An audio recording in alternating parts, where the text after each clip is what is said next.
Hello, everybody. Welcome to the Patriot Show. I'm Anthony Stephen Malone, the Road Warrior.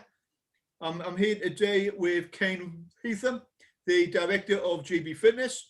We're going to be talking about everything to do with fitness, a little bit of mental health, and the benefits of fitness as well. I am honoured to have Cain on the show, and he's also a very good friend. So, Cain, introduce yourself.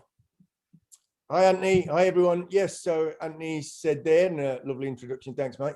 First of all, I want to say I'm humbled and honoured that you've asked me on this, because I know, you know, the calibre of people, including yourself, obviously, but that you're speaking with. So first of all, thank you for that. So my name's Cain Leathem, based in Birmingham. I was in the Royal Air Force for 5 years, so quite short term as an armourer. So I've put my little top on just to remind myself of my name and what I did. So I predominantly worked on Tornado GL1, so weapons technician, so obviously all the armament, and we're trained on small arms and everything else, but I predominantly worked on the escape systems. I was at TTT Cottesmore, which is now an army base.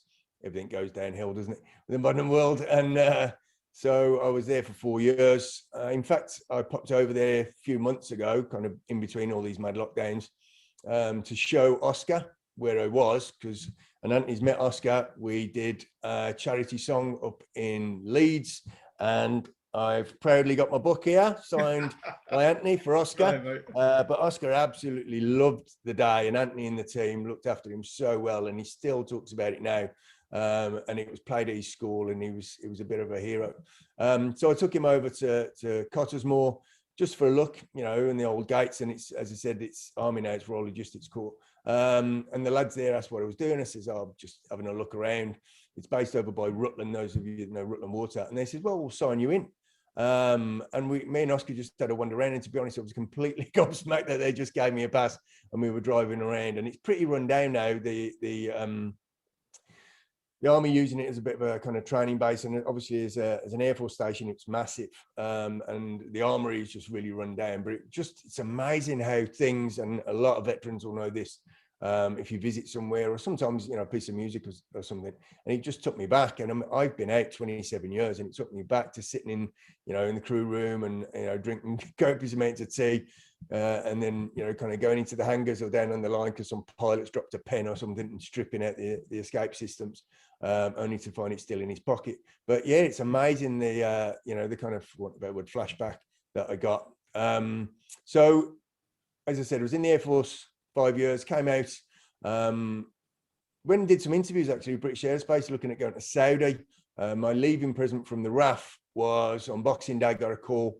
I was staying at my mum's. Pack your bags, come back. You're off to the Gulf War I. Had all the shots. So yeah, full of anthrax, bubonic plague, and everything, like a lot of other guys. Luckily or unluckily, depending how you look at it, I didn't go. Would have been obviously an amazing, you know, experience and memory, but, you know, carries the risks, as Anthony and you guys, frontline and infantry, know far too well. But decided to travel around America for 3 months, backpacked, and just kind of saw the lifestyle out there. And long story short, went to Venice Beach, Santa Monica. I was a tall, very skinny lad, probably 6'2", probably about 10 and a half stone, wringing wet, and saw all these kind of guys, buff guys, getting all the girls, and I thought, want a bit of that, as we do in the early 20s, and came back. But I'm the kind of guy, grew up, you know, with an old man that was pretty strict, and, as you know, we were all instilled in the armed forces with discipline, but especially as a weapons tech, you do things right, or, you know, big bangs happen. So I wanted to learn about training and learn about nutrition rather than just do it. I took a job with a company called Weeder. Many people will know the original bodybuilding company, made all the weights and multi-gyms and stuff. Worked for them, got headhunted. So then I was in retail as an area manager for a company called Workout World for 5 years. During those 5 years, I started studying and was working with a lot of bodybuilders specifically, built myself up, became quite a big lad, doing it all natural. But I trained at a gym which is known around the world, Temple Gym, with Dorian Yates. Dorian was a customer of mine in the shop, and trained at his gym. He was 6-time Mr. Olympia. So I was kind of exposed to the real big boys and girls, and started helping them, had some great success, trained numerous British champions who turned pro, and then just decided after 5 years, look, I need to be doing this. I put myself through PT.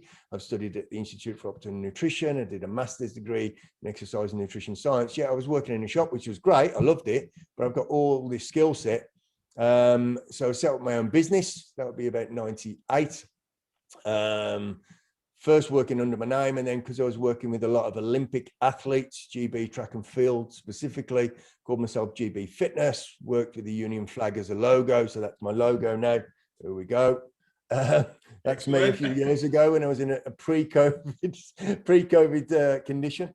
And yeah, never stopped studying, never stopped applying. So I wear lots of different hats. So a lecturer, I've taught my own award-winning courses, won awards through the fitness industry, but also very honored to win English Veterans Awards for contributions to fitness and society. That was about a year and a half ago. So I teach personal training, I teach nutrition, I teach sports nutrition. And in the last year and a half, focused a lot on first aid for mental health. I'm an NLP master practitioner, so I work with mindset, positive thinking, making a difference. Very, very proud to be a veteran. As you do, Anthony, do what we can to help out, give back, being on the big marches in London and around Birmingham.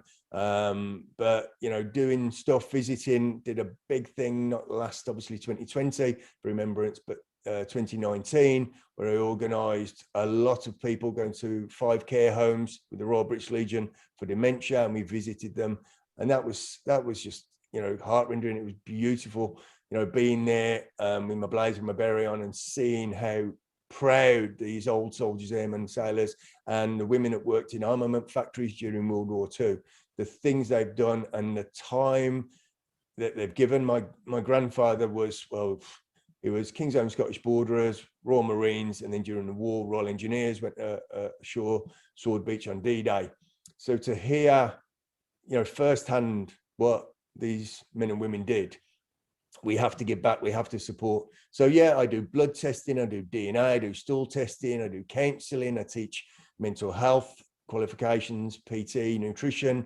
I'm a professional presenter. So normally I'm jetting off literally around the world. I've lectured all over the world. I've took, professional footballers to America.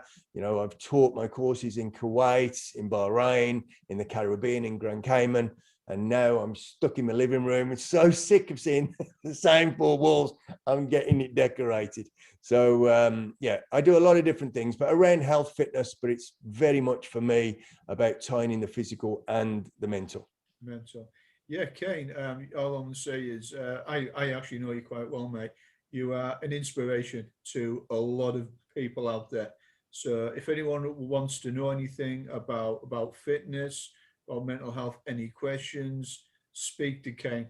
Anything he tells you is from experience, not just out of a textbook. He's been there, seen it, got the t-shirt, very experienced guy.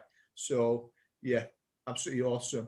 I would like to take you back a little bit there from your transition from the RAF into Civilian Street. How did you find that? Well, for me, and I mean, all joking aside, we all have banter between the forces, but the things that you and your like have done, I was never exposed to. And it's very important for me to understand that because I work with guys and girls with PTSD and stuff. And I was very lucky, let's be honest. I had a cushy job. Yes, weapons technicians, we potentially are out there and, sticky situations, but I didn't go to the Gulf. So the transition for me, quite honestly, was quite easy. I didn't do a long term. It's 5 years. Wasn't exposed, to any combat or conflicts. And when I came out of the Air Force, I will say that was it, done and dusted for me. I was proud of my time in, but for quite a few years, I didn't really associate myself, think of myself as a veteran. I'd done some time. I'd grown up in the forces, joined up at 17 and a half. And that it was a chapter in my life that kind of, as I said, was proud of, but closed and moved on and got very into the health and fitness, as I said, from working in retail, but being exposed to elite athletes of the very highest order.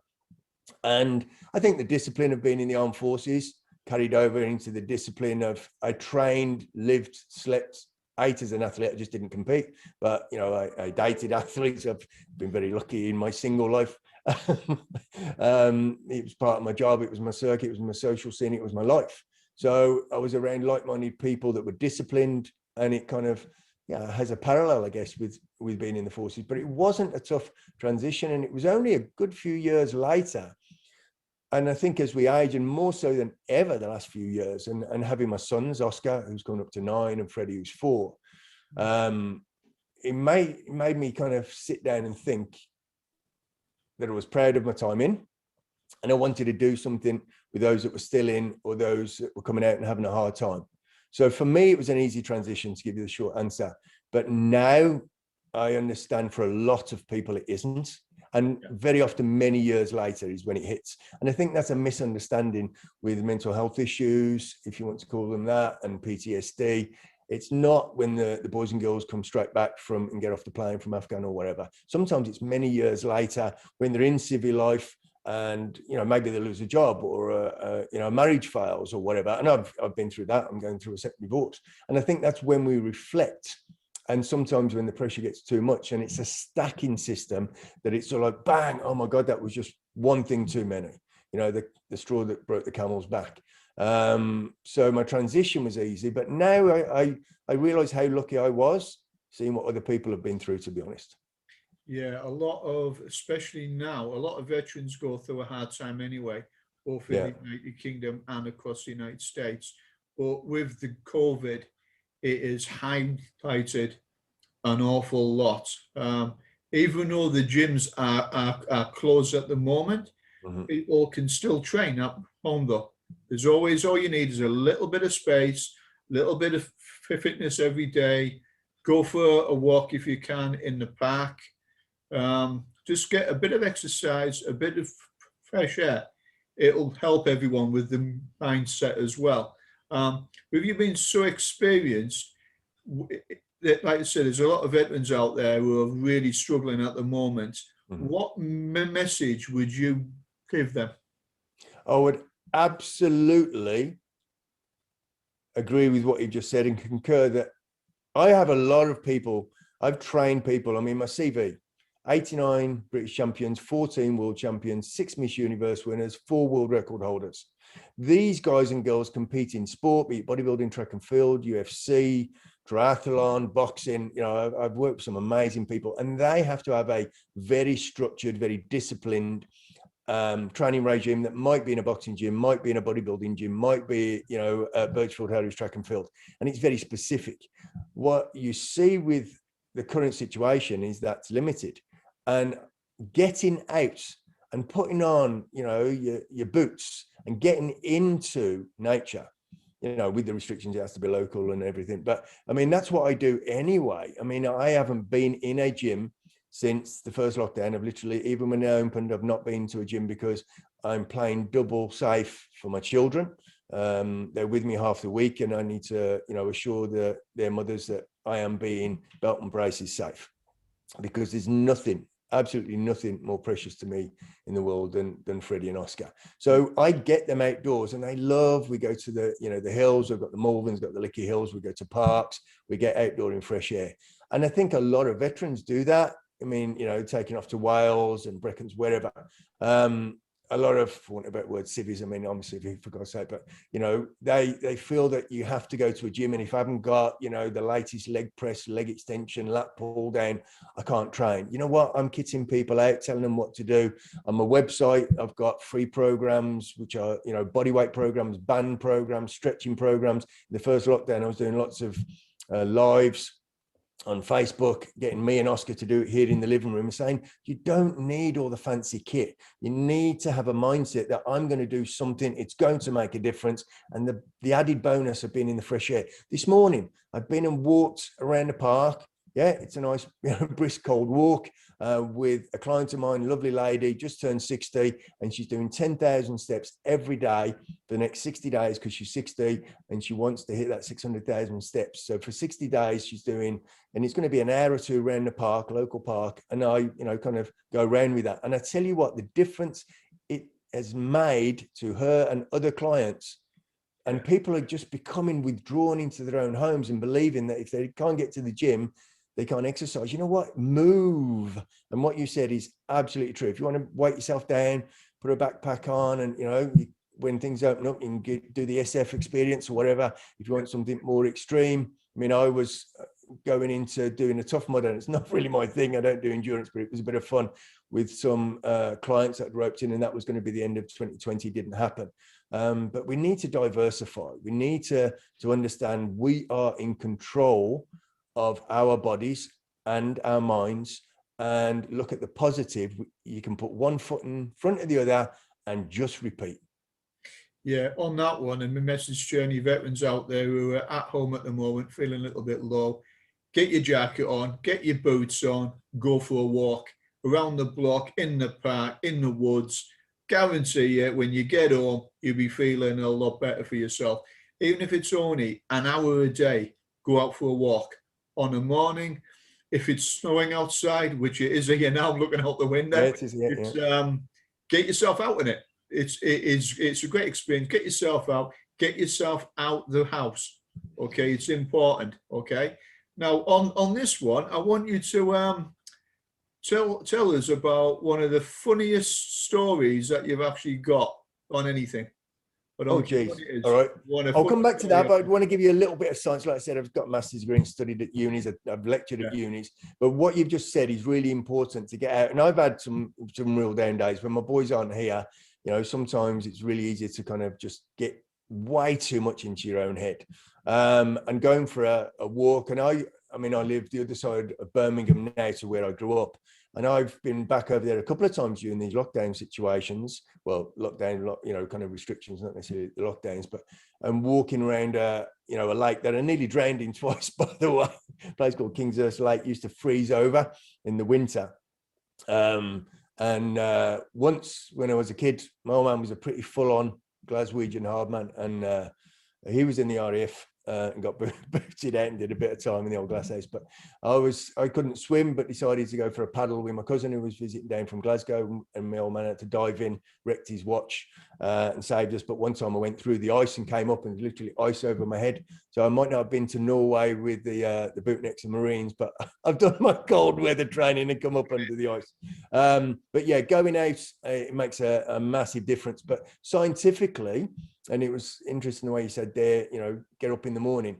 There's something with this, what we call circadian rhythms, and we understand about body clocks, but you've got this thing called the light-dark cycle to do with how the brain makes certain neurotransmitters and chemicals, including something called melatonin that tells us it's dark, it's nighttime, we should sleep. And this is very ancestral, prehistoric type, through evolution. Getting outside, ideally before midday, and even on a day like today, it's clouded over, I can see a bit of sun, but, the snowflakes falling. But your eyes will take in light and your brain will start figuring out it's daytime. And then at nighttime, it tells the difference. So as the sun sets, these amazing chemicals that settle us down, and this is really important if people have issues in their own head with mental health and whatever. And I want to correct myself on that, because it's a pet hate when people talk about mental health. We have mental health like physical health, and we should stress whether it's poor mental health or great mental health or optimum mental health. People say I have mental health. Yeah, we all do. You wouldn't say I have physical health. What kind of mental health do you have? Let's get more precise on, is there an issue, and sharing, whether it's with somebody, one-to-one trusted or the world, depending on your personality. But that getting outside does change absolutely chemically the state of your mind and the neurotransmitters, the brain chemicals, dopamine, etc., that you make. It really makes a difference. And to add to that, and I'm for doing this at night, stay off your phone and stay off your laptop. And we all live on social media at the moment, especially in the evening, and all that blue light going into you is telling your brain, wakey, wakey, it's daytime.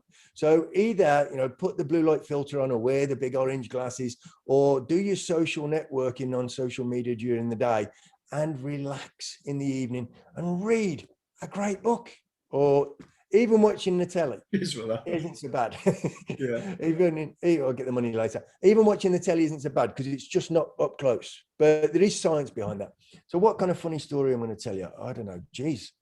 I've kind of just thrown that one in there, but this is obviously conversation, sir. I'll tell you, it's not a funny story, but a real screw up.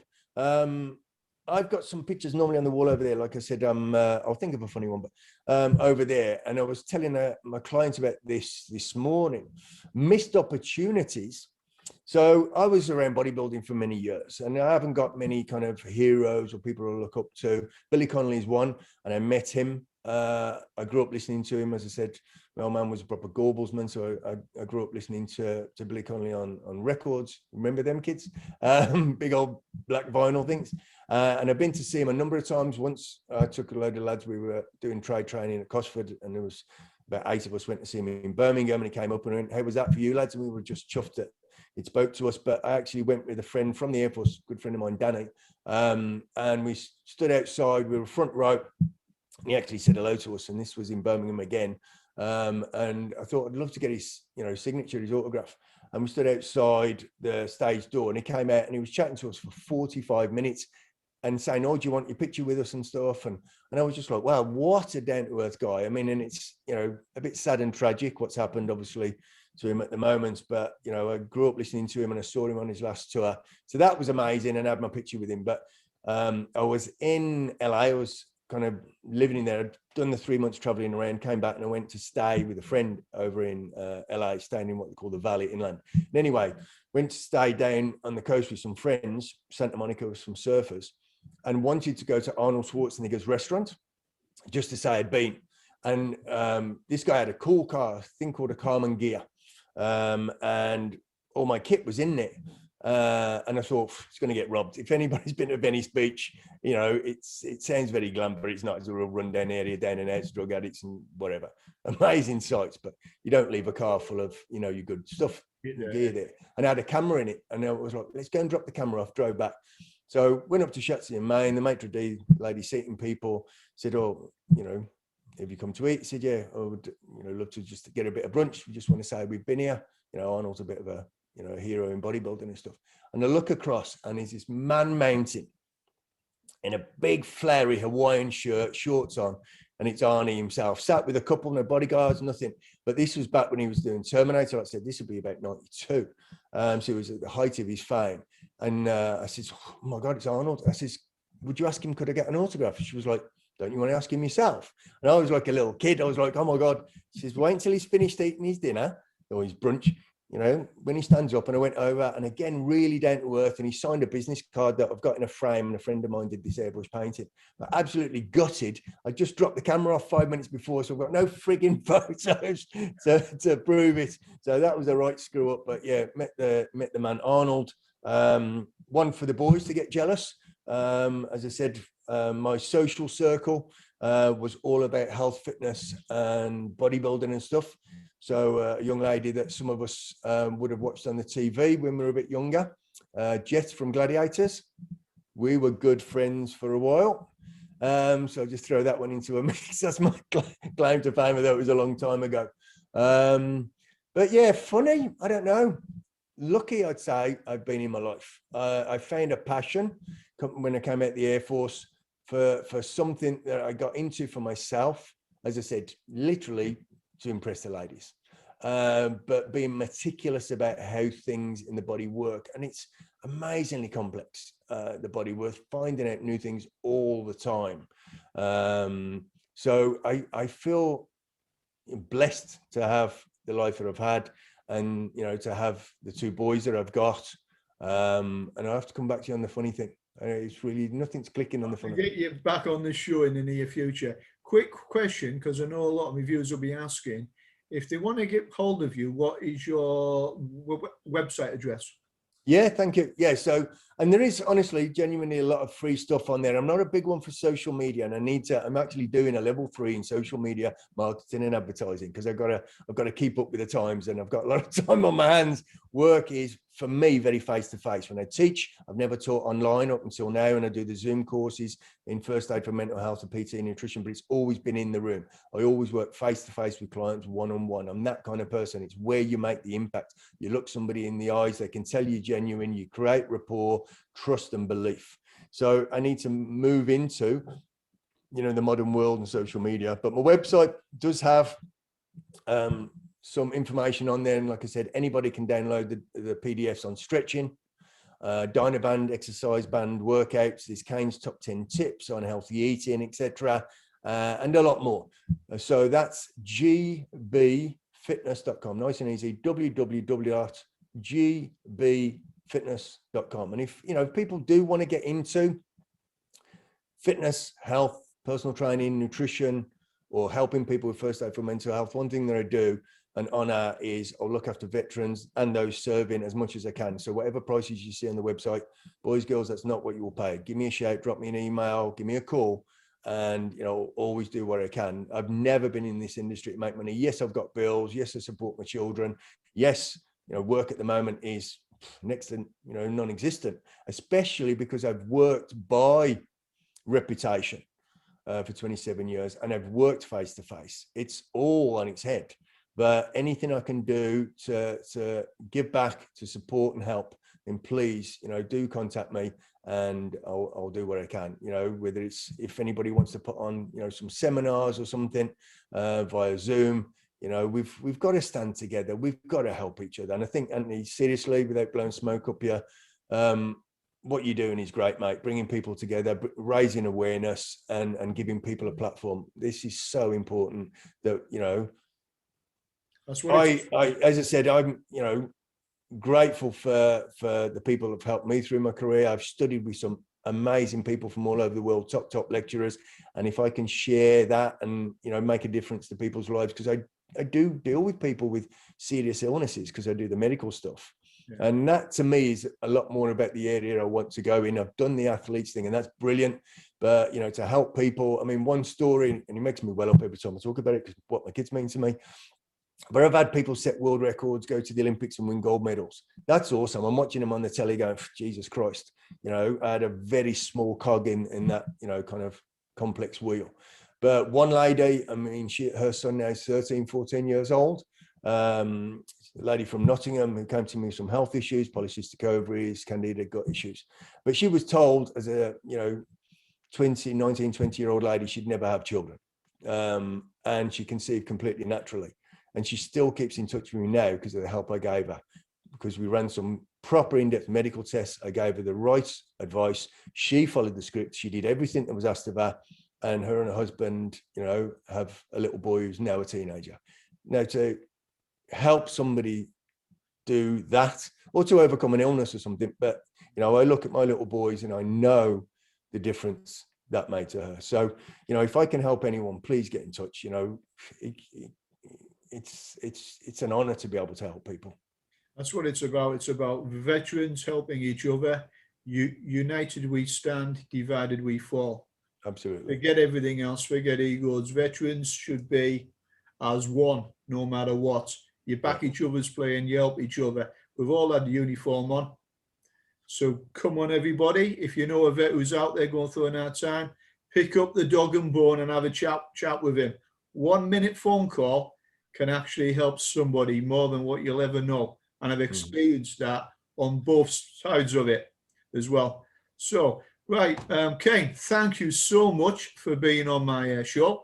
My viewers are going to enjoy your interview. I will have to get back to you in a couple of weeks to get you back on about a funny story. Yep, definitely. At some point in time. Right, Cain, if you can, if you just hold on the line, please. I'm just going to wind up the show. I'd like to say thank you to all the viewers for watching. There is some veteran company promotion videos at the end of this interview. I would like to thank the Dead Mammoth Coffee Company for their support. Stirling Timepieces, the watches. Stirling, the name speaks for itself. Look it up on the internet. And Triangular Fragrance, New York. American female combat veteran owns that company. She's pushing it. Okay, have a look at it, support it, get behind it. That's what this is about. Veterans helping each other. Okay, everyone. Thank you very much, and tune in for the Patriot Show on the next episode. Speak to you later. Take care.